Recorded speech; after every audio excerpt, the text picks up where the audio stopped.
Hello बच्चों, let's read the question. The question is, assertion is given as lipids come under acid insoluble portion. Reason is lipids are macromolecules. Option 1 में है both assertion and reason are true and reason is a correct explanation of the assertion. Next है both assertion and reason are true but reason is not a correct explanation of the assertion. तीसरा है assertion is true but the reason is false. चौथा है assertion is false but the reason is true. तो आइए देखते हैं हम इसका की कंसेप्ट. तो अगर हम बात करें इसके की कंसेप्ट की, तो इसका की कंसेप्ट हो जाएगा क्या?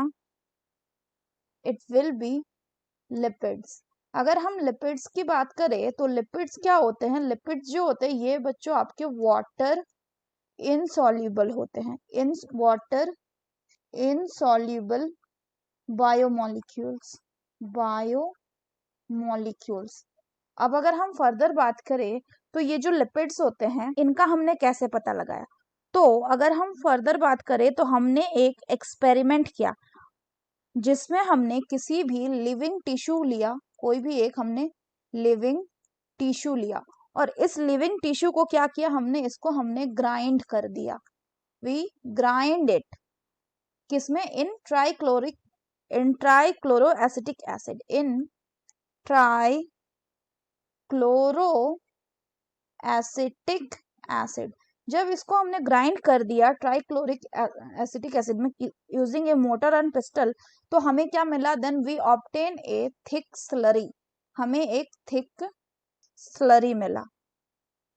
और जब हम इस थिक स्लरी को क्या करें? फिल्टर आउट करते, तो हमें दो तरह के सब्सटेंसेस मिले. एक को हमने कहा फिल्ट्रेट या इसी का नाम हमने दिया क्या? Acid soluble pool. Acid soluble pool. और दूसरा का नाम हमने दिया क्या? रेटिनेट. इसको क्या कहा हमने?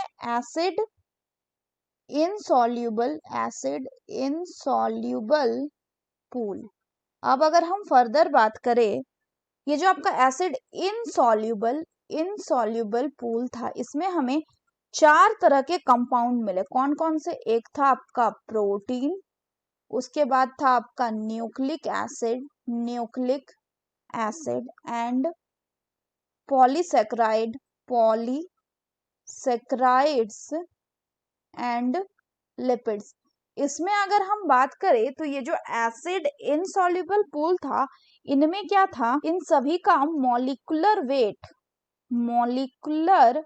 वेट जो था बच्चों, वो था आपका in the range of 10,000 Dalton's या उससे एवब. इसका एक्सेप्शन कौन था? इसी चीज का आपका एक्सेप्शन था लिपिड.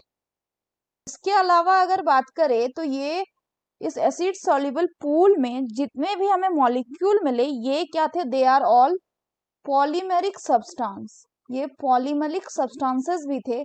इसमें भी आपका एक्सेप्शन क्या था? इसमें भी आपका एक्सेप्शन था with the exception of lipid.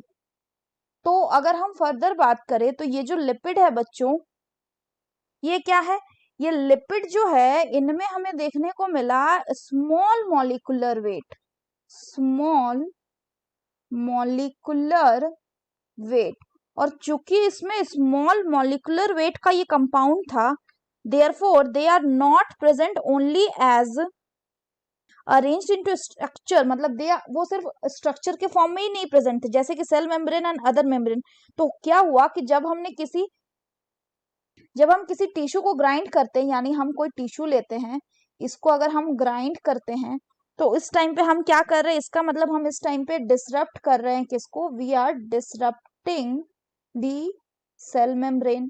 और जब हम इस सेल मेम्ब्रेन को डिसरप्ट कर रहे हैं, तो ये क्या हो रहा है? ये आपका टूट जा रहा है into pieces. So these are broken down into pieces. और जब ये पीसेस में टूट जाएगा तो they will form what? They will form vesicle. ये वेसाइकल बना लेगा. और ये जो वेसाइकल होंगे they will be not water soluble. इसलिए ये जो मेम्ब्रेन का फ्रेगमेंट होगा in the form of vesicle, ये सेपरेट हो जाएंगे किसमें? Along with the acid insoluble pool. और इसीलिए जो लिपिड है उनको हम क्या बोलते हैं कि they are not strictly macromolecules, ये स्ट्रिक्टली मैक्रोमोलिक्यूल नहीं बोलते। तो अगर हम असर्शन की बात करें तो इसमें बोल रहे लिपिड जो ये एसिड इनसॉल्युबल पोर्शन में आता है। तो हमने अभी क्या देखा कि जो एसिड इनसॉल्युबल पोर्शन है या इनसॉल्युबल पूल है, इसमें protein, nucleic acid and polysaccharide and lipid भी आता है। तो ये करेक्ट ऑप्शन है। लेकिन लिपिड जो है इसको हम बायोमैक्रोमोलिक्यूल नहीं बोल रहे हैं, इसको हम क्या बोल रहे हैं, माइक्रोमोलिक्यूल्स में ये आएगा। तो ये क्या है, बोल रहे हैं कि लिपिड और मैक्रोमोलिक्यूल, तो ये गलत है कि they are not strictly macromolecule.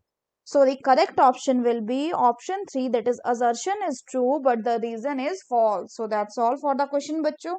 Hope you understood it well. Best of luck.